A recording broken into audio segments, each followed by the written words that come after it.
Greetings, Cap fans, and welcome to episode 57 of the Captain America Comic Book Fans Podcast. I'm your host, Rick Verbanis, and as always, I'm joined by the best gosh darn co-host out there, Mr. Bob Lucius. Bob? Hello, darkness, my old friend.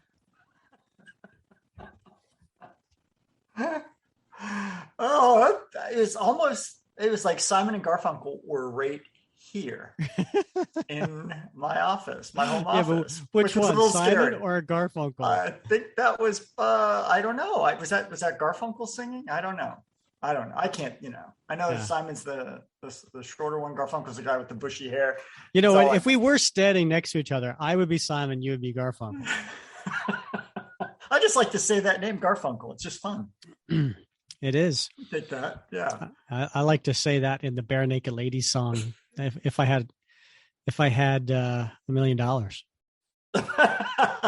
don't get that one. No. It's a lyric in a song. It's I buy you a piece of art like a Garfunkel. Oh, anyway, okay. Yeah, right. I like saying that Garfunkel too. Garfunkel's a fun word. But Bob, did you like my song? Did you like my? I did. Did you catch the reference? I did not. What movie is The Sound of Silence in? What movie is that soundtrack to? I do not know. I don't know. Mrs. Robinson, are you trying to seduce me? Was it in Mrs. Robinson, The Graduate? It was in The Graduate. I was not aware. It's been a long time since I've seen The Graduate, and I just fast forwarded to the juicy parts. That's not bad. Hey, what year did The Graduate come out? Oh. You're asking me a lot of questions. I'm not a really good test taker. And Bob, if you had to guess, what year do you think it came out? 69? Hey, Bob, I don't know if you've noticed, but my hellos to you usually tie in to what we're covering. I figured that would be the case, but I have no idea what year tonight's issues were published. 1967, Bob. Was it 67? I should. Yes. My birth year. I should. I should have gone with 67. Oh, well, there you go. So there we came full circle once again.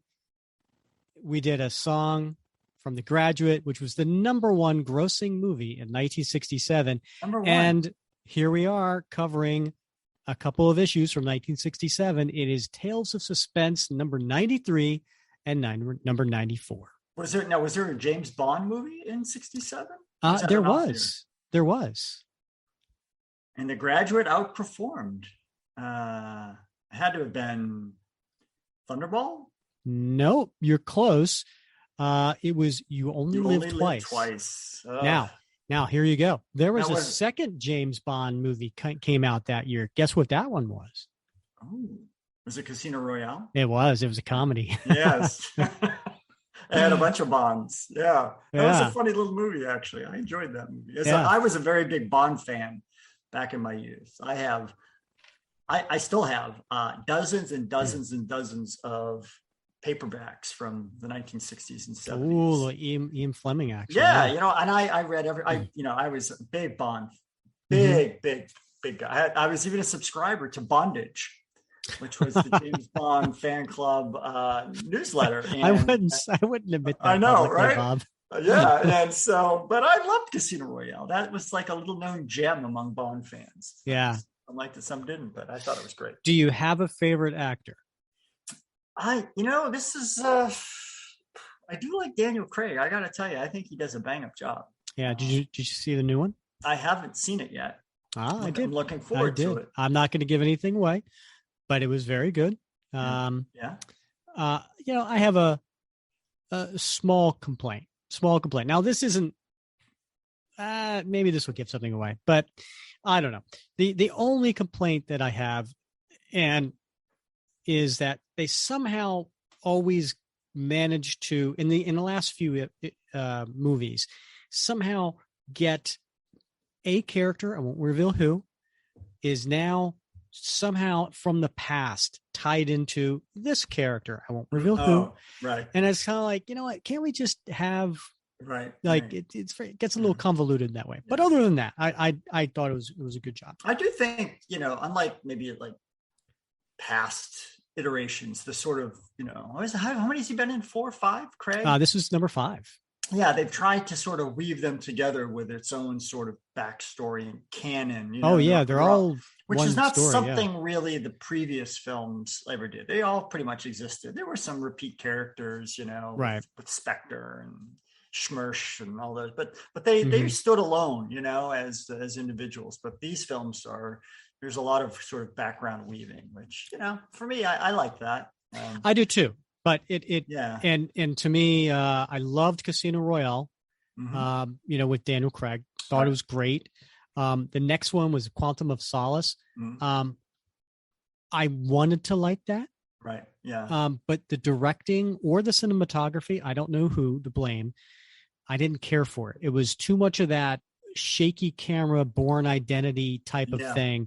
And, there's like this opening scene where the two guys are swinging on the scaffolding and they're fighting each other. And I'm like, I'm sure it was a great scene. I couldn't tell from the camera work. Right. It was, and that was throughout the movie. So that kind of annoyed me. But I still liked it. But of the 5, that was probably my least favorite because of that reason. But then the other ones I thought really good too. So, I grew up, I know this is sacrilege to some. Don't hate me. All right. I grew up on Roger Moore. Ooh, okay. Yeah. So to me, I really liked Roger Moore.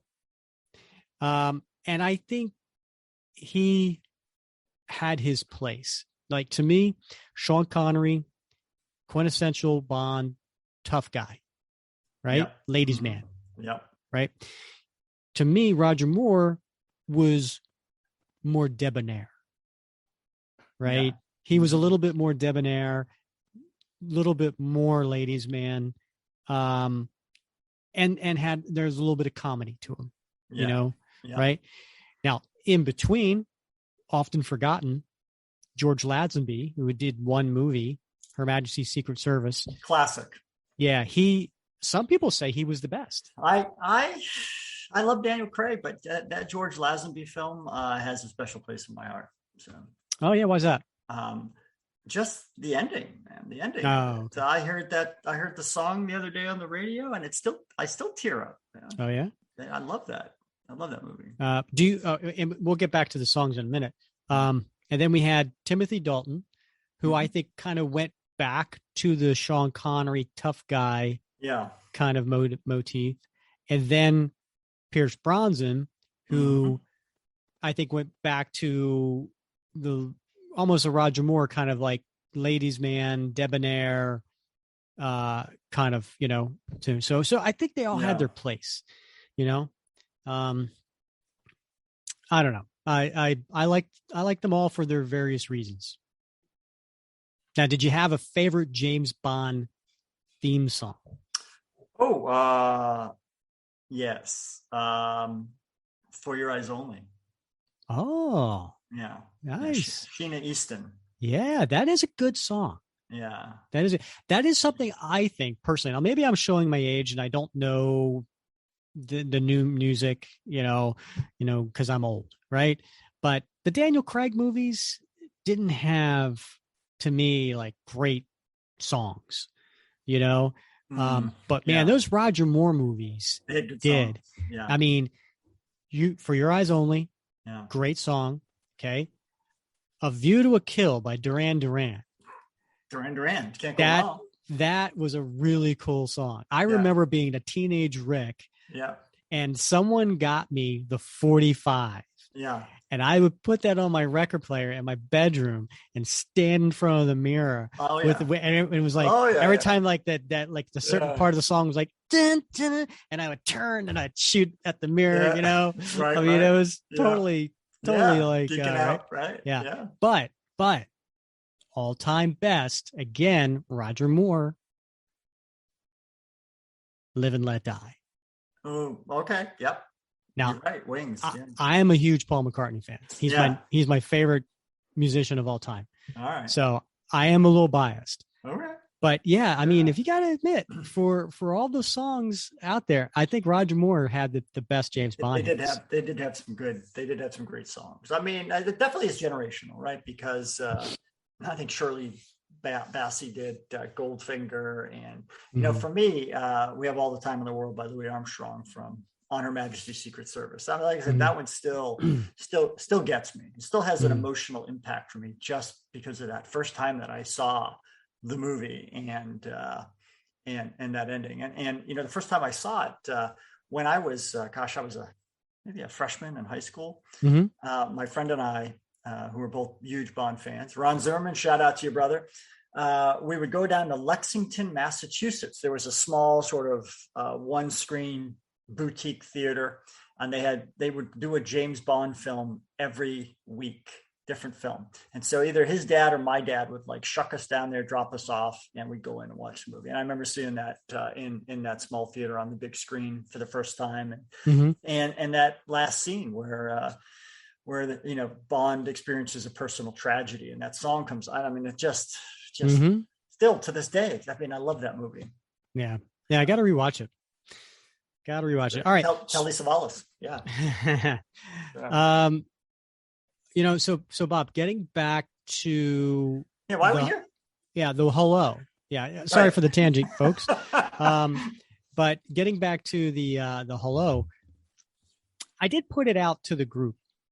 Okay, back in mid-October, I did put a question on the Facebook group for our podcast listeners. Do you enjoy my openings where I find a different way to greet Bob and try to find a way to tie it into the episode? Or is it getting old? Is it fun? Or am I struggling keeping this gag going and need to put it to bed?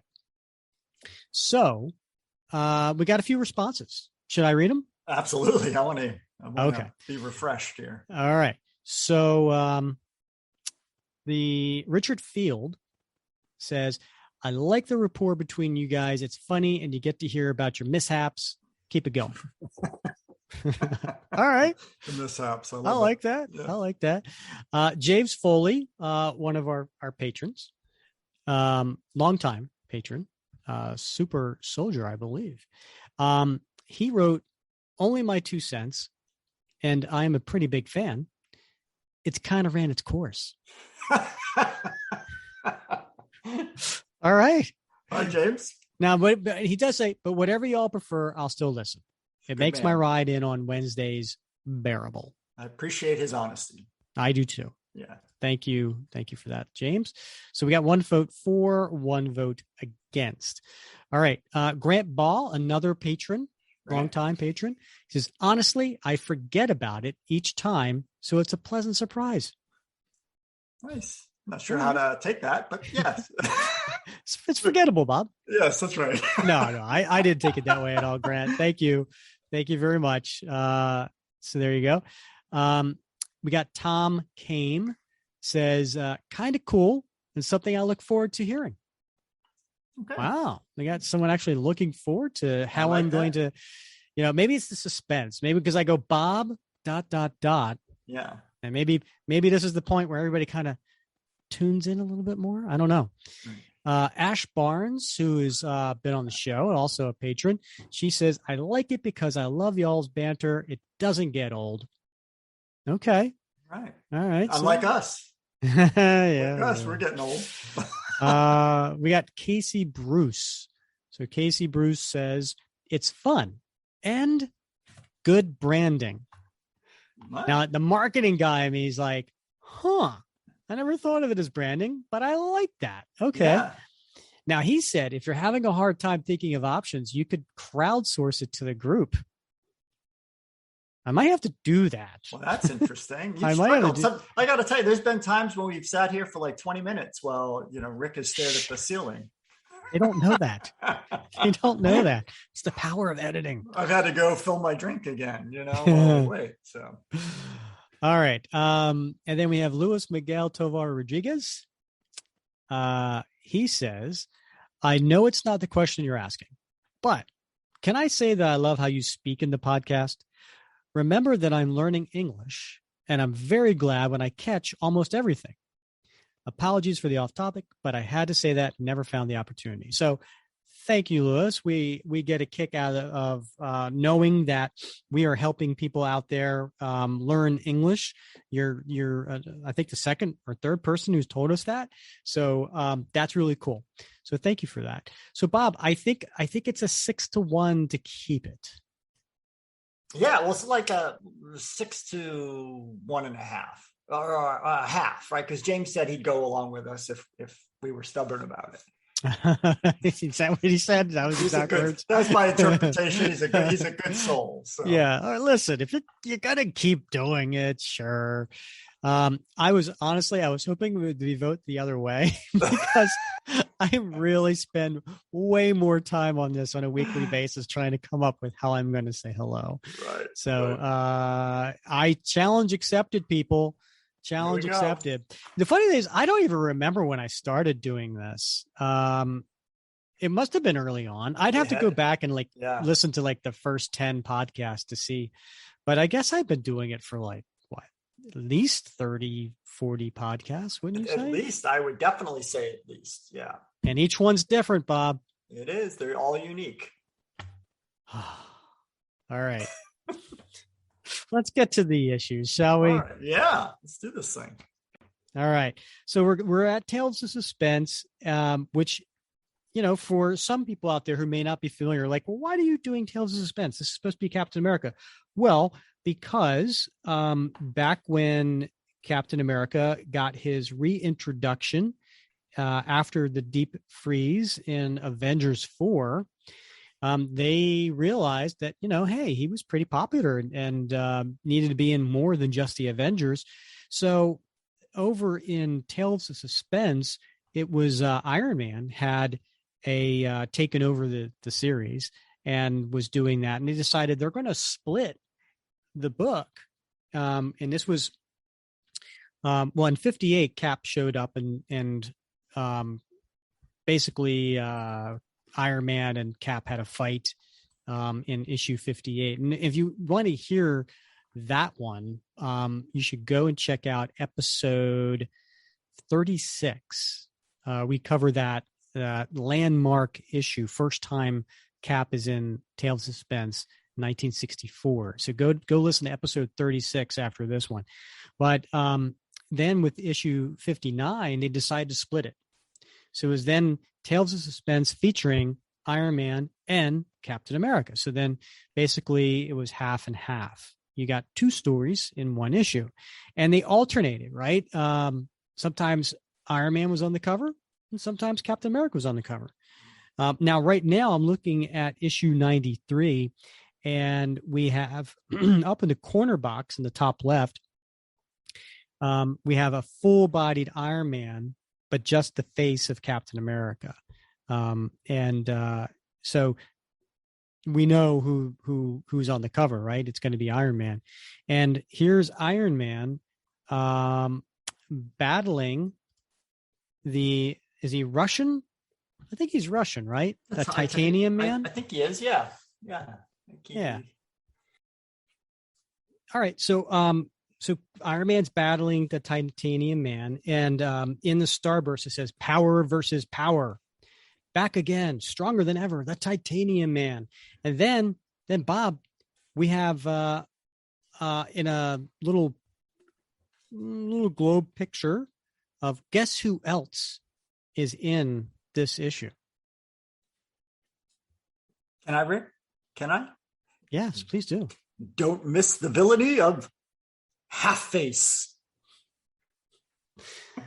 Now, so Bob, if you guess which half? If you as a comic book fan, if you're just listening to this and you have no visual, you have no idea what Half-Face looks like. Yeah. What would you assume by hearing the name Half-Face? I would think Two-Face. Exactly, right? Right, yeah. Yeah. No, it's not the case. No, this is a bald man with a metal chin, right? like this little contraption that goes underneath him. Think of if you played with Masters of the Universe figures, think of Trapjaw. Mm-hmm. Is that analogy lost on you, Bob? No. I've seen pictures. I didn't play with them, but Okay. yeah. You were too old. Yeah, probably, maybe so. Yeah. So anyway, that's on the cover, which is, and it's really inaccurate if you think about it, because he's really more like 3/4 face. Yeah, I agree. So yeah, but in any case. And the art on this cover is by Gene Colan, who also did the interior art for the Iron Man episode or Iron Man issue. See, I keep doing that. Crossing the streams. Mm-hmm. All right, so we're going to skip the Iron Man. Don't worry, folks. We're going to get right to the Captain America story. And in the title of this story, which is done in a really cool font, it says, "Into the jaws of AIM, AIM, A period, I period, M period, exclamation point." But "into the jaws of" is done in a squiggly line. And it's in a jagged starburst. But by the way, above that, it says Captain America in red, white, and blue, living legend of World War II, which goes back to the conversation that we had not too long ago with Steve Englehart, right? Right. Where he talked about, he's been billed as the living legend of World War II over and over and over again. Mm-hmm. And at this point in 1967, it makes sense.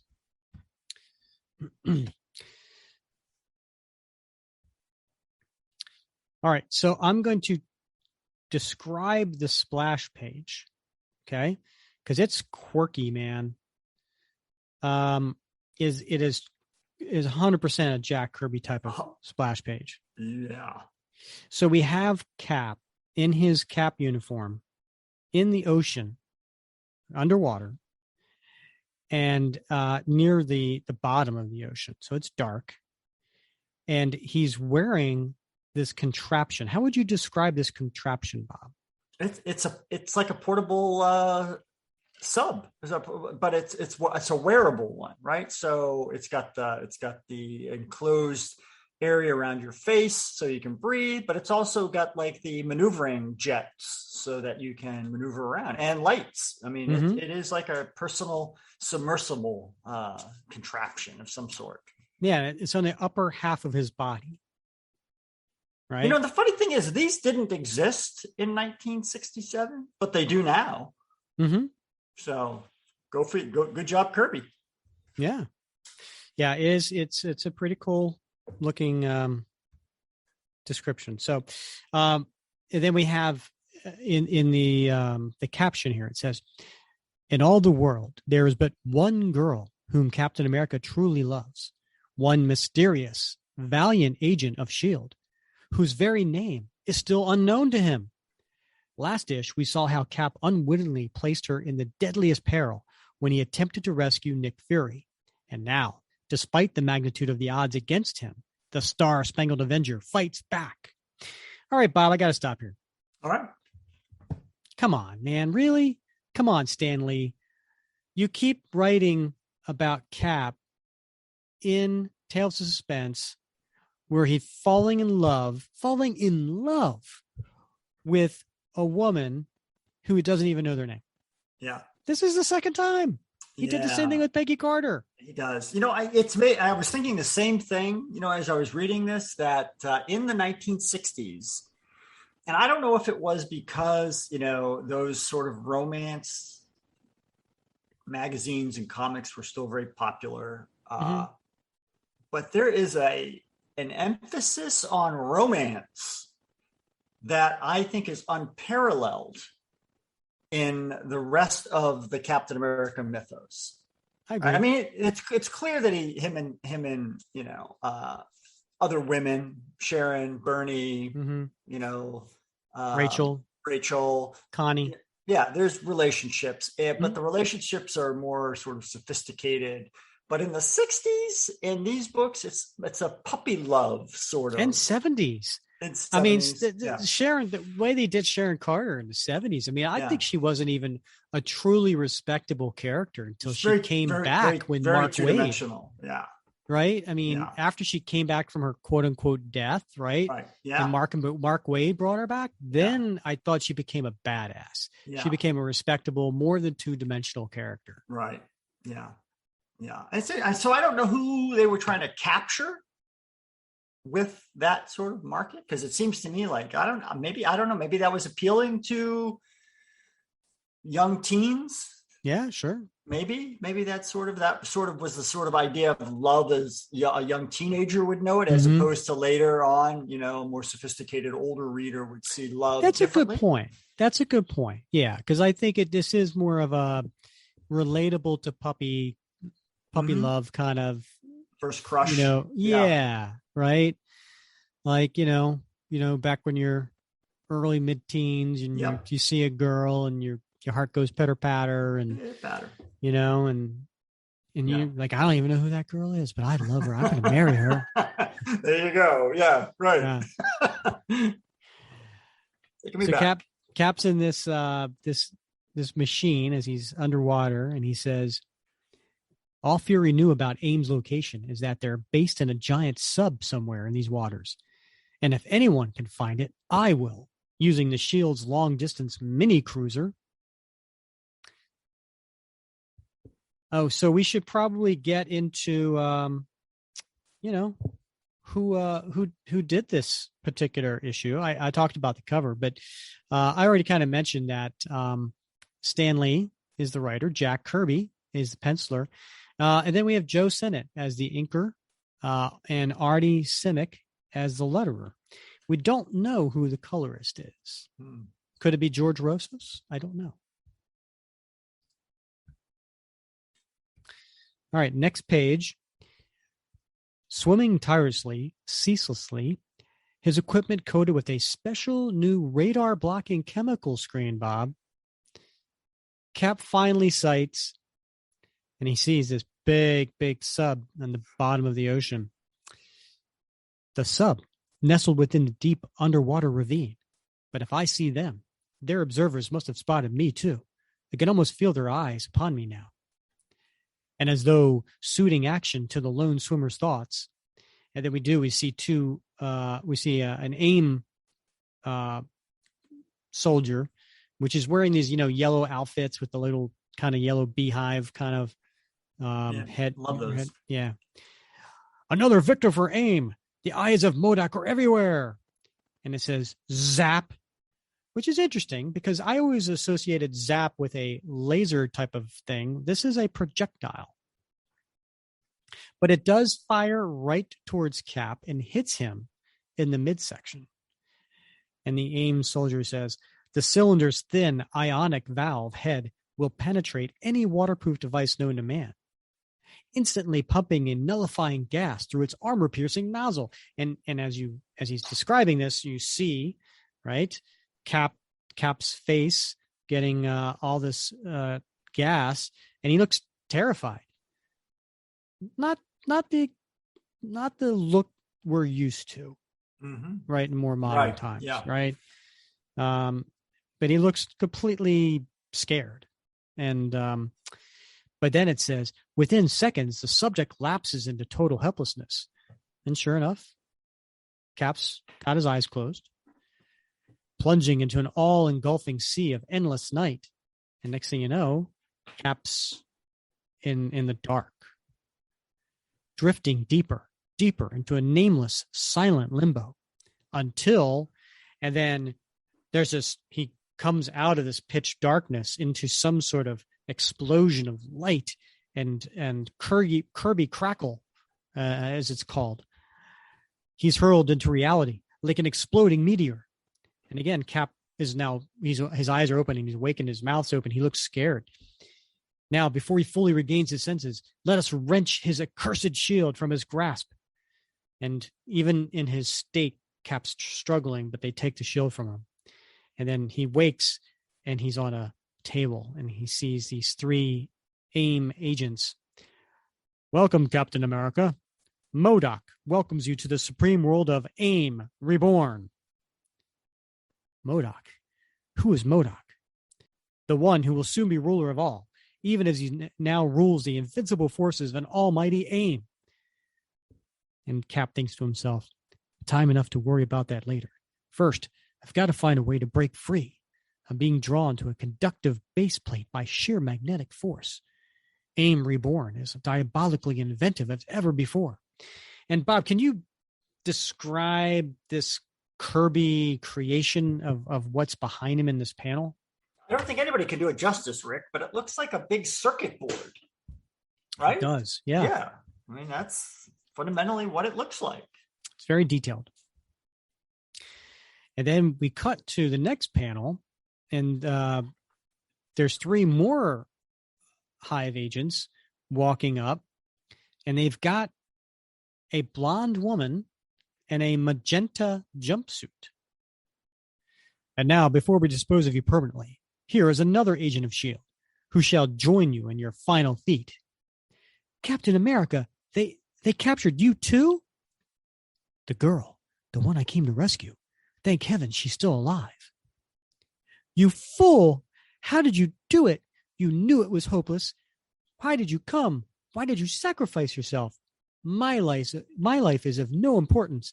I was prepared to die. But you're more than one expendable agent. You're a living symbol. And she gets up real close to his face. You're the greatest, most wonderful man I've ever known. Listen closely. I'm wearing special anti-polar coveralls. They can reverse the magnetic field which holds you. I'll pretend to kiss you goodbye. As soon as I touch you, drop to the floor. No matter what happens to us, at least we'll meet our fate together. Now, Cap, now. It's a trick. S.H.I.E.L.D. knew about our magnetic bond. She's been wearing anti-polar material.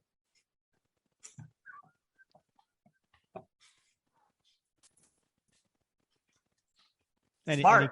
Smart. Yeah, just smart thinking. Yeah. So Cap does go to the floor, and they're shooting behind him, and there's explosions. But he's too quick for him. She freed him. Fire. Show them no mercy. Thanks, little lady. Now I'll take over. And he dives and he hits one. He has his left hand hitting one and a right hand hitting another. And what's the sound effect there, Bob? You're trying to get me in trouble with my wife, and I'm going to take the bait. A spluck, bacow, swoosh. Yes, because then he does a roll, right? He does a somersault roll, and he hits, and it kicks them. Batam. And Sharon says, you put 4 of them out of action in as many seconds. I should have moved faster, but that gas slowed me down. Been there. Oh my God. Quite modest of that, Cap, don't you think? Right. She's giving him a compliment. He's like, I could have done better. Could have done better. He grabs her wrists and starts running. Hold on to that blaster you picked up and let's go. We've got things to do. I bet they do. I bet they do. Yes. No one gets my shield away from me. Seconds later, in an adjacent chamber, we see Captain America's shield, and it's underneath this huge, gigantic compressor type of thing coming from the ceiling and coming from the bottom, and they're trying to squeeze it. You want to say something? No. I think you said it as well as anyone. It is useless. Not even my titanium blade could pierce the shield. The hydraulic pressure drill is equally powerless against it. Enough. We must have sufficient wisdom to admit defeat. We are totally unable to damage the accursed shield of Captain America. Whatever it is composed of, the substance was never mined here on Earth. It is undoubtedly some sort of alien, extraterrestrial metal. Now, you know what I like about this panel, Bob? So this guy's got on this futuristic doodad over his head. It's almost like a microscope, if you will, coming out over his eyes. Yeah. So he's oblivious to what's going on. Well, what's going on behind him is Cap's coming up, and he's coming behind one of the agents. He's knocking them out silently. So this guy's just rattling off to his friend who's totally unconscious. We must report our findings to MODOK at once. Sorry, masked man. There'll be a slight delay. And he takes the shield and he thwop, and he knocks him out. And now, since you're also interested in my shield, I'll give you a little demonstration of how effective it can be. And he takes the shield and he breaks up their weapons in their hands. And then we've got this agent of S.H.I.E.L.D. who we don't know her name yet. But she looks a lot like Sue Storm. She does. Remarkably similar. Yes. He's fighting like a raging unleashed tiger, but the odds are still too great against him. I'll create a diversion for him by firing at the electronic wall circuits just ahead. And sure enough, they start to blow up, and there's red flames coming everywhere. The circuits have been ignited. Summon the emergency fire detail before the entire ship goes down in flame. Good work, lady. But where do we go from here? Quickly, follow me. AIM has the most advanced scientific apparatus of any criminal organization on Earth. They'll have to fire under control in minutes and be after us again. In fact, I hear their shock troops being mustered now. We've got to take cover. Lead on, little girl. I like your style.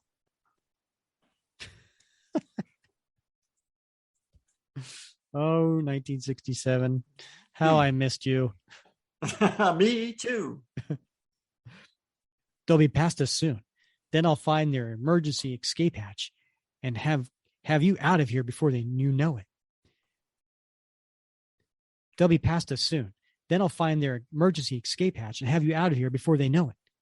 No, I can't leave until my mission is completed. There's someone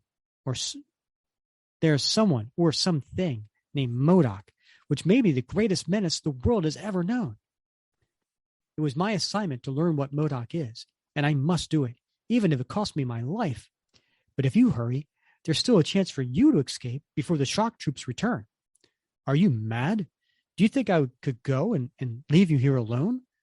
Now that I've finally found you again, do you think I'll ever let you out of my life? Spoiler alert. He does. Yeah. You mustn't speak that way. Not now. Not when. Wait. Listen. Something's happening up ahead. We've got to get closer. They're waiting to speak to MODOK. The fire is all but extinguished. That means it's time for us to face the judgment of MODOK. I still don't understand how it happened. He was to be our greatest weapon, our supreme creation. He was to enable us to conquer the entire world. And now, almost overnight, it is we who serve him. Quiet. If he should hear you, if he should think you're complaining, all of you, face the screen. It is time for MODOK to be heard. The screen is being activated. That means he's ready to speak. If only we knew what lies behind that screen. If only it were not death to try to see him, to learn what makes him tick. That's just like an AIM scientist to think that way, right? Yep. How much longer can we live like slaves, serving the one we created? If only AIM had never been reborn. Eternal defeat was better than the yoke of MODOK.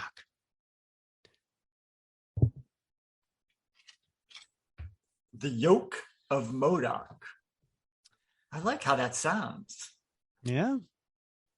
Maybe that's kind of a breakfast dish you get at the Marvel Studios. I like the yoke of MODOK, please. Avengers Campus, yeah. Yeah. I like that. How am I going to do MODOK's voice here? I don't know, but I can't wait. So have you watched the MODOK show? I have. It sounds like Patton Oswalt. You know, what is Patton Oswalt? Huh? It is Patton Oswalt. I know, that's what I made it, but it sounds just like Patton Oswalt. He doesn't make any pretensions to like an accent or anything. Yeah. Well, God knows. I mean, hey, listen, that's smart on Patton's way, because if you know you're going to be doing this particular voice over and over and over again, You don't want to make it challenging. You want to make it, hey, listen, why do you think my voice for Captain America sounds kind of close to my voice? Right. Yeah. It's because I knew he was going to be the one I was going to do the most. Yeah. Yeah. And the guy who does Mr. Incredible, right? What's his name? Coach. I can't remember the actor's name off the top, but it's his voice, right? So yeah, makes sense. Oh yeah. I know what you're talking about. Yeah, Coach. Yeah. God, whatever happened to him? He's on Young Sheldon. Is he really? I don't watch the show. Oh, it's a fabulous show. Oh. All right. Hilarious. I haven't really thought this through. I was too busy trying to come up with a hello for you. Yeah, maybe something nasally. You think so? Yeah. Nasally? Yeah, he's a big head. Oh. Oh, here you go. Ready? Silence all. Heed the words of your master supreme. I love it. Is that it? That's it. You're allowed. The look on your face. I nailed it. You nailed it. Yeah. It's like that show. Nailed it. The baking show. You're in. Yeah. 2 invaders are still at large upon this ship. They must be captured. They must be destroyed. Failure means mandatory death to all. That's why I dare not leave. That voice you heard was MODOK. S.H.I.E.L.D. planted me here as a double agent to learn what MODOK is, to learn his weakness, if he has any. Even though I've been discovered, I can't quit now. There's too much at stake. There'll be no more talk of quitting. We're both in this together now, till the end. I don't know if any ray blast can injure him, but I may never get another chance. And she takes her pistol and she's about to shoot the screen, I guess. I don't know. Wait, I hear something behind us. I'll act as decoy while you fire. And he's thinking to himself, I'll throw up my arms, catch his attention, make him fire at me so that she'll be, and he does. He gets shot in the back. But Sharon does not shoot at the screen of MODOK. Instead, she turns and she fires at the agent. I can't fire at MODOK, not while you're in danger. Oh, Cap, I was too late. He hit you with a paralyzer ray. You sacrificed yourself for me. Can hardly speak, but must tell you. Escape while you can. Job is too big for one girl. Stand. Stand. Fury will send others, male others, people with Y chromosomes who can handle this type of job. Forget about me. Get away. Get away. I can't leave you. I'll never see you without your mask. And you don't even know my name. And I realize how ridiculous this sounds. Yet I feel as though some mysterious bond is linking us together forever. No, save yourself. You must. You must. It's too late. Your fate is my fate now, and I'm not afraid. It's the one who betrays us. Seize her. Whatever you do to me or Captain America doesn't matter. S.H.I.E.L.D. knows that AIM is reborn, and they know about MODOK. Fool, no one knows about MODOK. All they can have know. What? All they can have knowledge of. Oh, it's that stupid hyphen. It's a darn hyphen. It gets me every time. I'm reading this as all they can have is knowledge of his name. All right. All they can have knowledge of is his name, the name of MODOK. But none can suspect his power or his supreme plan. None can know the truth about MODOK. Enough talk. We must bring her to him. How did I do it again? Nasally. Let all stand back, except the female enemy. Agent of S.H.I.E.L.D., I command you to approach me. You cannot resist. You must step forward. He's right. I feel as though my will is no longer my own. I must obey him. The floor panel below me, it's beginning to glow with some strange radiant light. I'm starting to sink, to descend into the floor itself. MODOK is doing it, but how? Why? Where is he taking me? And only a few yards away, the tortured ears of Captain America hears the girl's final scream as he lies motionless, helpless, unable to lift a finger. Have I failed her? Just as I failed Bucky those long years ago? Oh, God. I really... You knew it was coming. Oh. It's still raw, Rick. It's still raw. I suppose. It's 67, right? I mean, it's raw. Yeah, I suppose.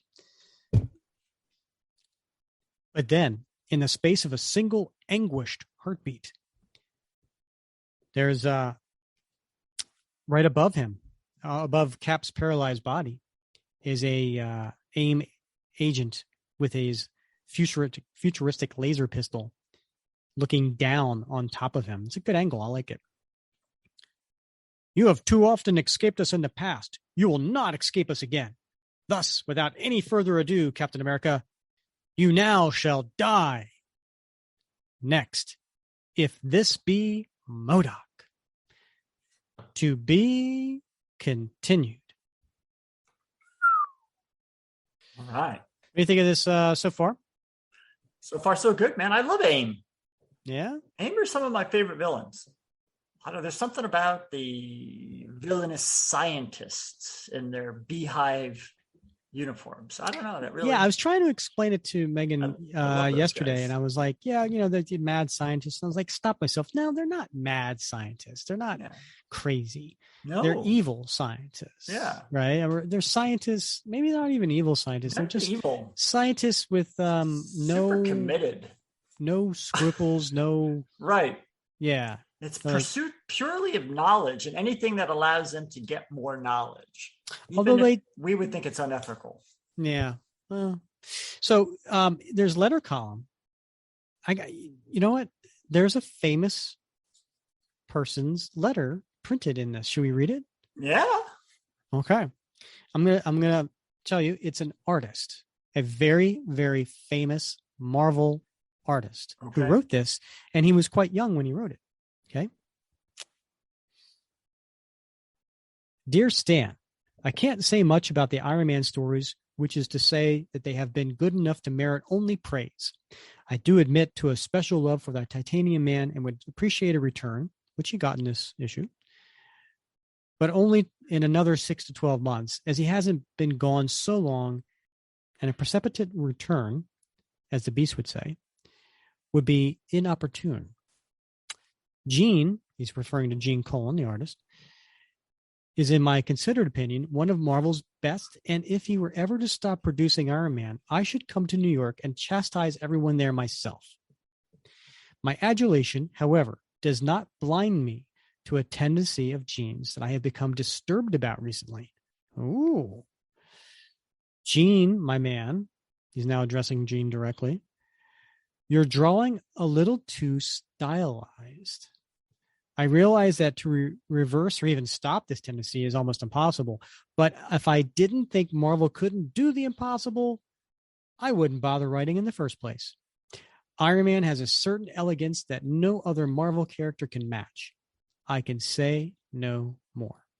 Signed, Walt Simonson. Wow, that was bold. Right? Yeah. I wonder, because 10 years later, Walt Simonson is an artist at Marvel. I'm assuming 10 years later. I think it was late 70s. Mm-hmm. Gene Colan was still around. Mm-hmm. Do you think Walt, and Gene had a little conversation? I don't know if they did. I bet Gene paid no heed whatsoever. Yeah. He's like, who are you? Probably needed to be reminded by Walt that Walt's letter was in there, but I bet they got a good laugh over it. And but that was pretty bold, I know, right? Yeah. So, all right, let's get to the next issue. All right, on the cover of 94, Bob, it is now the title has changed. Before it said Tales of Suspense featuring Iron Man and Captain America. Now it says Tales of Suspense featuring Captain America and Iron Man. And in the corner box, we have a full body of Captain America and just the head of Iron Man. So they go back and forth. And on the cover, of course, is a Captain America cover. And we have Cap punching out an AIM agent. And there's a couple more on the floor. You see the agent, the unnamed female agent in the back fighting. And we get, for the first time, a picture of MODOK. Mm-hmm. We sure do. I think it's a little, what's the word I'm looking for?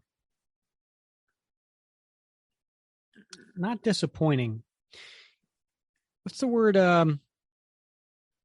It's kind of like a letdown. A letdown. Well, being around the bush. Oh, okay. Whatever we get my thesaurus out, it's a letdown. You know, when like you have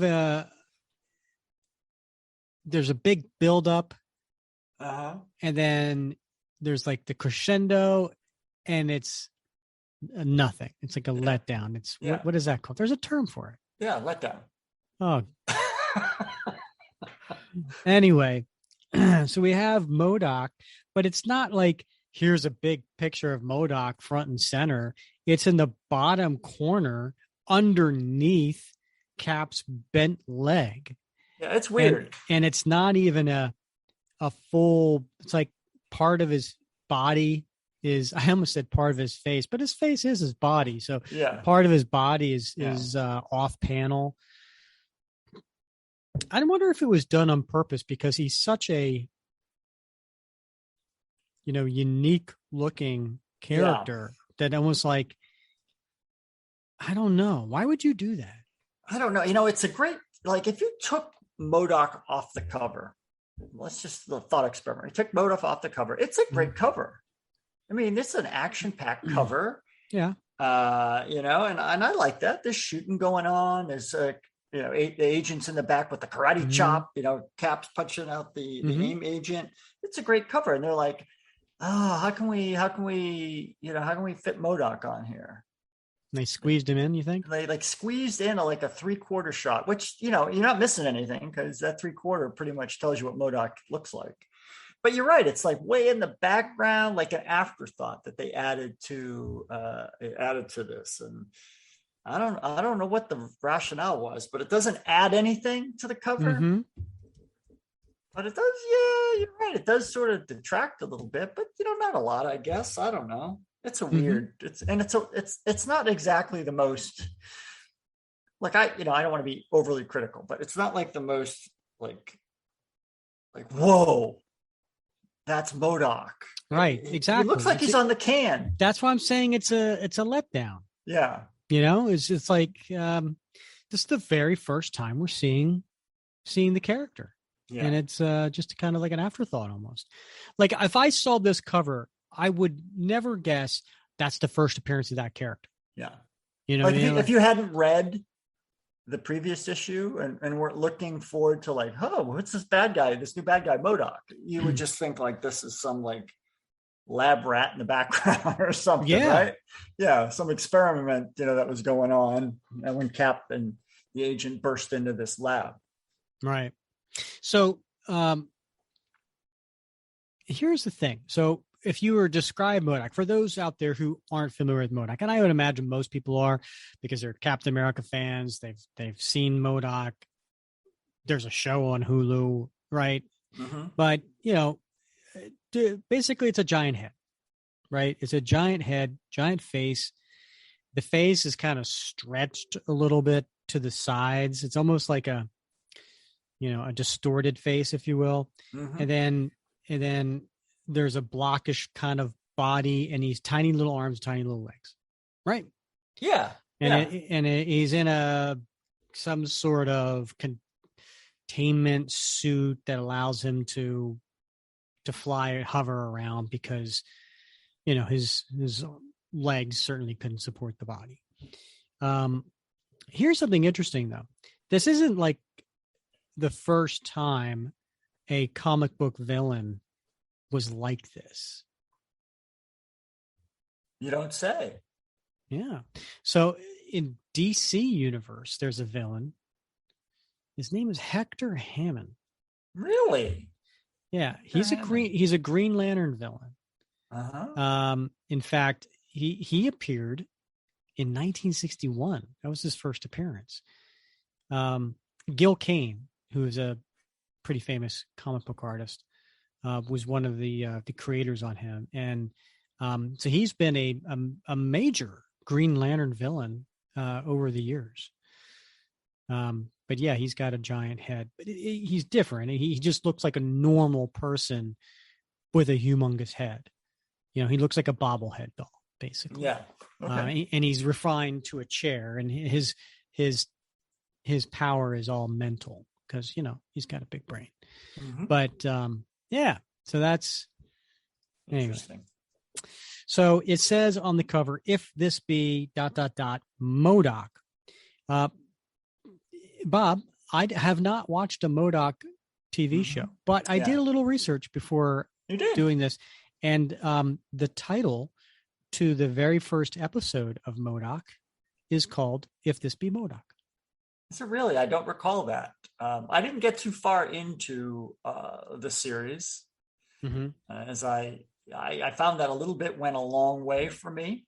Okay. But I enjoy Patton Oswalt, and I know he was a co-writer, and in fact, Marvel came out with a mini series written by him and the other showrunner for the Hulu series. Mm-hmm. And so I know they came, and those were amusing. I got those, and I thought they were kind of amusing. It was a little mini series, but it was a little too comedic for me. And I always thought MODOK should be a bit more terrifying than comedic. So yeah, I mean, if you were in real life, and you saw a life-size MODOK, would you be terrified or would you laugh? I think I would be terrified because he's kind of a scary dude, and he's not even a friendly-looking dude.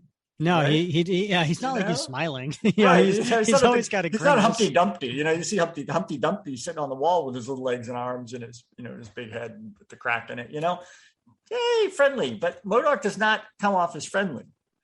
No, he does not. So, no. Yeah.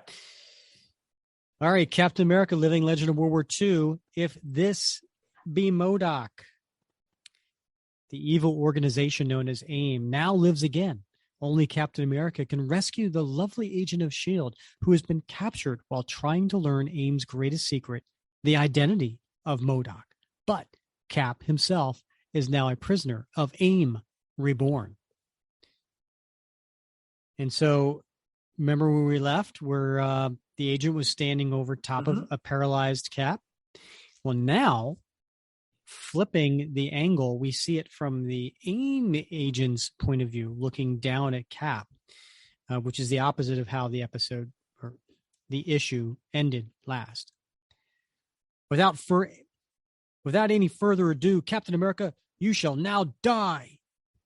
And he's got a, that futuristic Kirby-esque type of pistol in his hand. And Cap can't do anything. And it says, from the Titanic typewriter and peerless pencils of Stan the Man Lee and Jack King Kirby, embellished by Joe Sinnott, lettered by Sam Rosen. Is this the end of Captain America? Somehow we doubt it. Let's turn the page and see if we need a replacement. Dun, dun, dun. And just then, another AIM agent comes behind and yells, "Stop! Have you forgotten MODOK? His orders that only he may give the command to dispose of a prisoner." MODOK, how much longer must we serve the one whom we created ourselves? Watch your tongue. MODOK's ears are everywhere. No, if we are ever to rebel, it must be now. Now, while MODOK is busy interrogating the female agent of S.H.I.E.L.D. We all fear MODOK, for we know his awesome power. Therefore, we do not dare attack him ourselves. But what if there is one who will battle MODOK for us? One who might defeat him and free us from his domination? Impossible. None would be foolhardy enough to oppose MODOK. Captain America would do it in order to save the girl. And whether he succeeds or not is unimportant. What does matter is, while MODOK battles the Avenger, we will be free to follow our own plan. Excellent. We'll do it. Quiet now while I contact him. We have taken Captain America prisoner. Do you wish to study him before he is disposed of? I so desire. Bring him to me. It worked. Once they meet, there must be a battle. And Cap's laying there paralyzed, and apparently his eyes are paralyzed too because they're just bugging out.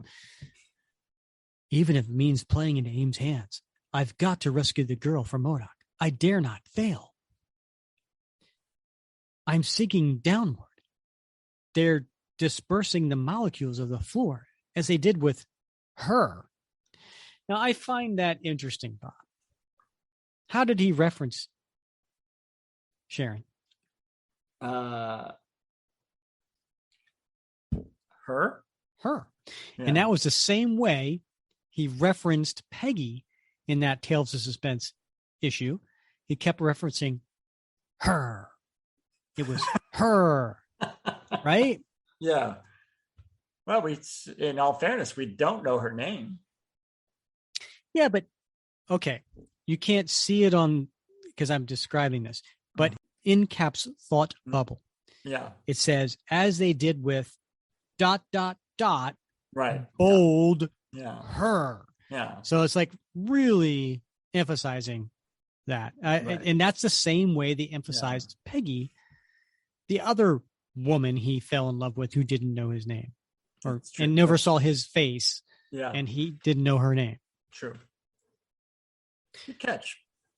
Only the inventive genius of an outfit like AIM could have created such a method of bridging space. If only that same genius wasn't dedicated to evil. And he's kind of popping into this next room again with that Kirby crackle all around him. The paralysis ray that held me motionless is gone. I can move again. I can fight the same as ever. This time, if I don't come out on top, I'll have only myself to blame. Whoever or whatever MODOK is, he must have a weak spot. And if he does, I'll find it. But then, before the Masked Avenger can make another move, stop where you are. None can resist the power of my brain beam. And coming off panel is this yellow beam that strikes Cap right in the chest. And he falls over. And then we see him, Bob. There it is. He's a handsome sucker. That's the MODOK we know and love. Yeah. So, yeah, again, his face is kind of stretched and droopy, right? He's got white eye slits. And basically, he's got this brown hair and flesh-colored face, but then from his chin down, it's all wrapped up in this machine, including his arms.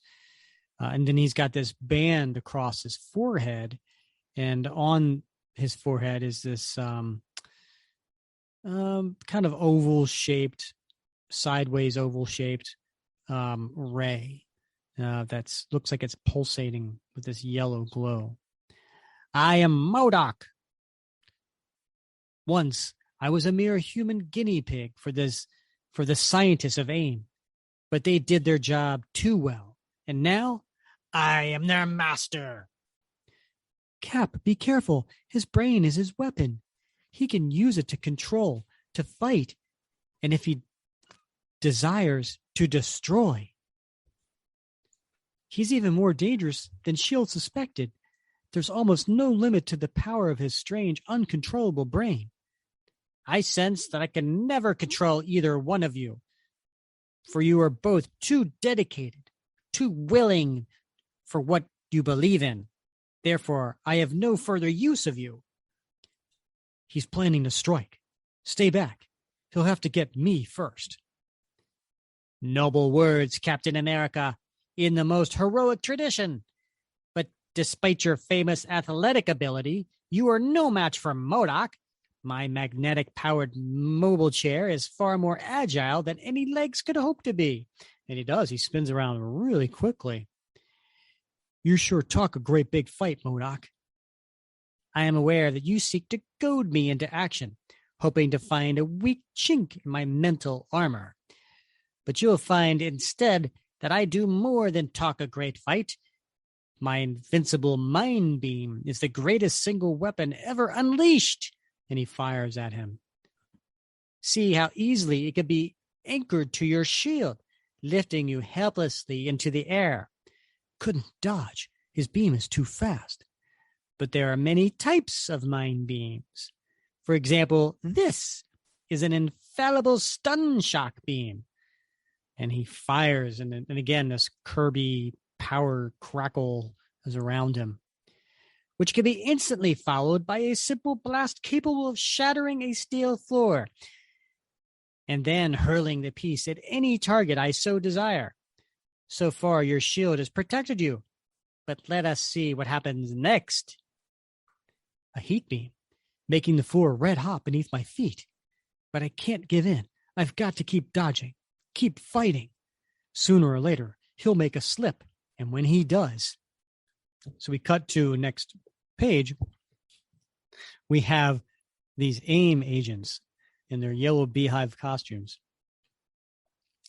while in another chamber of the hidden submarine. As it is working exactly as planned, Captain America is putting up a masterful defense, occupying all of MODOK's attention. Therefore, the moment has come for us to attack.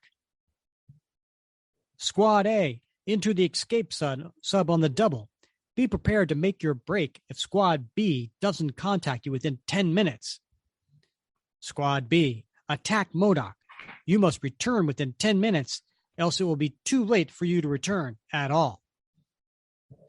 That's a pretty cool looking little sub they got going on there. Gotta tell you, Kirby's a master of drawing equipment, isn't he? He did. You know, it's it would be cool to get a sort of a collection of all his sort of vehicles and weapons, and I believe no one has ever done that, right? I mean, they do have, if I'm not mistaken, who is the sort of engineer, sort of architect guy? Is his name Brown? I can't remember. Anyway, you know, he's done the various sort of cutaways of Cap's headquarters, or the Baxter Building, or Avengers Mansion, or, you know, Cap's van, all those sorts of things, right? And they do have a collection of those that are available, but there's never been, I don't think, a collection of Kirby's. I think that's a brilliant idea. Marvel, are you listening? Get on it, Tom. I think Tom Brevoort needs to sign off on that. I think there's a bunch of us old guys that would love to take a look at, you know, Kirby machine stuff. Yeah. Weapons, vehicles. Yep. Yeah. Evil lairs. Yeah, that's fun stuff. How about creatures? Yeah. Some of the creatures he's done. Yeah. That could be a whole great little series. Hurry. Every second counts. Don't worry, we'll make it. It's lucky for us that Captain America is keeping MODOK busy. Otherwise, his wall destructors would have hit us by now. We made it. MODOK is just on the other side of this door. And there is Captain America, generously fighting our battle for us. It's a shame we can't give him the reward he deserves, but I suspect he'll get it before too long. Ha, ha, ha. Meanwhile, the only thought on Captain America's mind is smash MODOK. Nothing stops him. Perhaps if I try my shield fast enough. That's a nice little panel of Cap throwing his shield, right? That's it's got the follow through on his right arm, you know, which is neat. And then his left arm is straight up in the air. because he's totally, it's really, really good. Nice. Have you not yet learned? Nothing moves faster than the speed of thought. He stopped it with one single mind blast. Only one thing left to do. I'll tackle him empty-handed.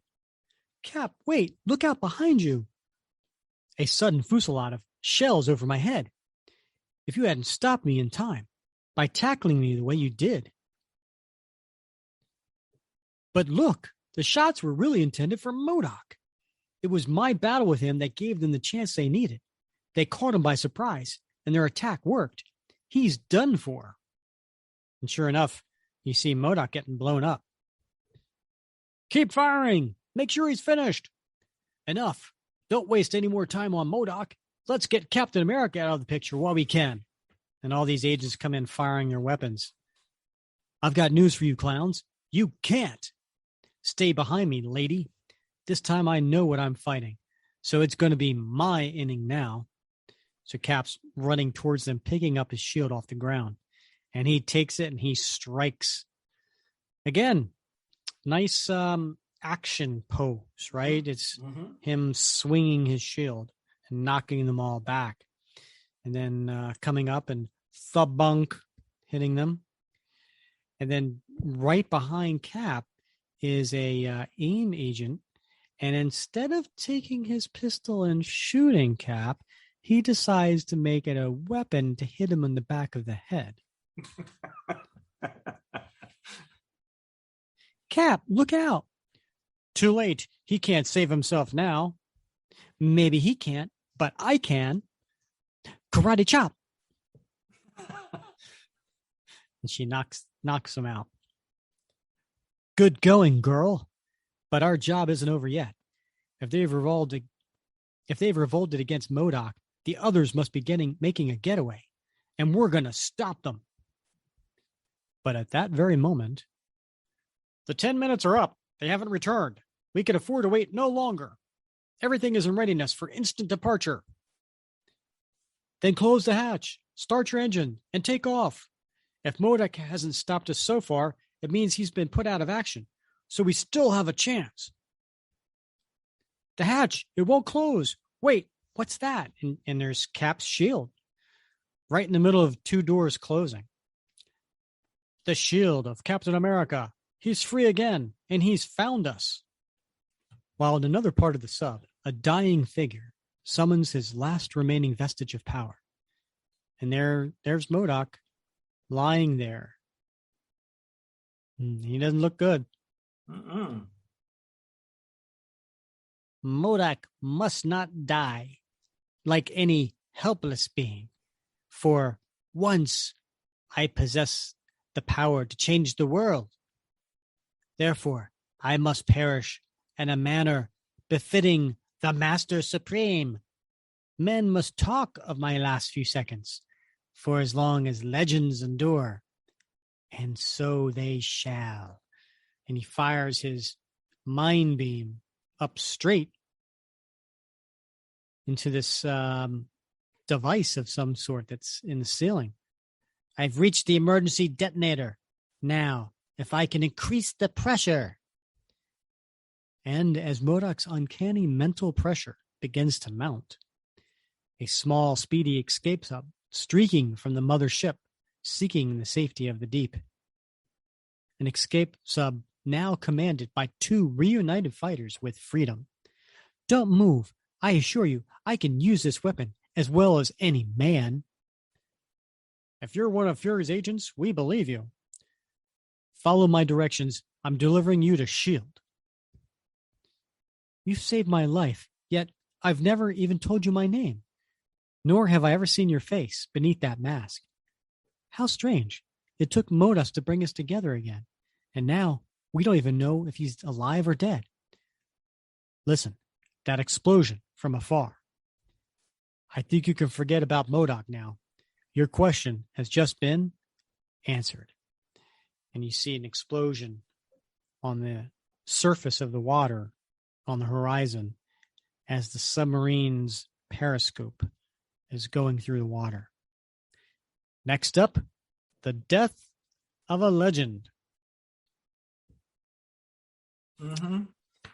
All right. And that is the end of that 2-part story. But not the end of MODOK.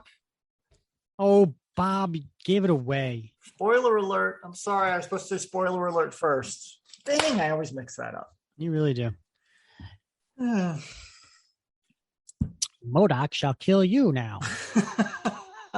You have been a great disappointment. Well, that was fun. Yeah, it's a Tales of Suspense story, and I know we got a lot of folks in the group, including me, including probably you. There's a lot of sentimental value put on the Tales of Suspense, right? A lot of nostalgia, and I mean, they were written for a different time, right? Different age group, and we got to make those allowances that written for kids. And many of us, not me, but a lot of our listeners, folks in the group were kids in that era, and that's what they read. And so, you got to look at it through that lens. And in that way, it's a cool story. It is. We got to give Stan Lee and Jack Kirby a lot of credit because, and they were pumping out a lot of stories at that time too. Yeah. Right. So the creativity that they were putting on paper at this time was really impressive. Yeah. Yeah. Lots of hits, few misses, but hey, they did better than a 300 batting average in baseball, as far as I'm concerned. Oh, that's a good point. So. All right, Bob. So what are we doing next? We're going to go into the future a little bit. We're going to go to 1980. What? I know. Oh my gosh. What do you think, Bob? 1980? What do you think we should go revisit Captain America 251 and 252? Interesting. Which was written by Roger Stern and drawn by John Byrne. You want to do that? Choice. Yeah, let's do it.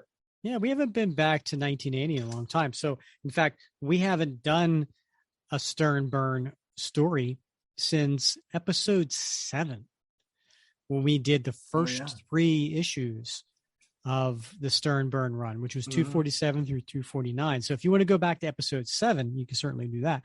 But yeah, let's do that. Let's go to 1980 and do Captain America 251, 252. Do you know who were the villains in those 2 issues?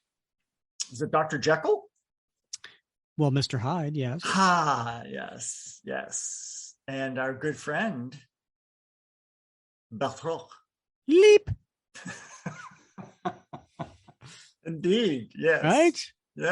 Yeah. So that'll be fun. Yeah, we'll come back for that for episode 58 and do that next week. Yes. I will admit I'm looking forward to this because I was not a big Batroc fan, but the stories that we've done along the way have really increased my appreciation for Batroc. Mm-hmm. That's because you don't think he's a villain. Well, that's probably has something to do with it. You think he's a bad guy? Yeah, he's a bad guy. Yeah, I think that's probably has something to do with it. Yeah, ask Rick Jones. Yeah, what's that? Ask Rick Jones what he thinks of Batroc. Oh, that's right. You can't. He's dead. Well played. Yes, because Batroc was, I don't know, somebody who worked for the fascist Steve Rogers, Hydra Steve. Fair enough. Yeah. Yeah, he's just a bad guy. He's not a villain. He's just a bad guy. All right. Well, he's misunderstood. All right, we got to go. We got to call this an episode. All right. Listen, as always, Bob, it's been fun wrapping cap with you. It has. Yep. Okay. He's Bob Lucius. I'm Rick Verbanis, and you've been listening to another episode of the Captain America Comic Book Fans Podcast.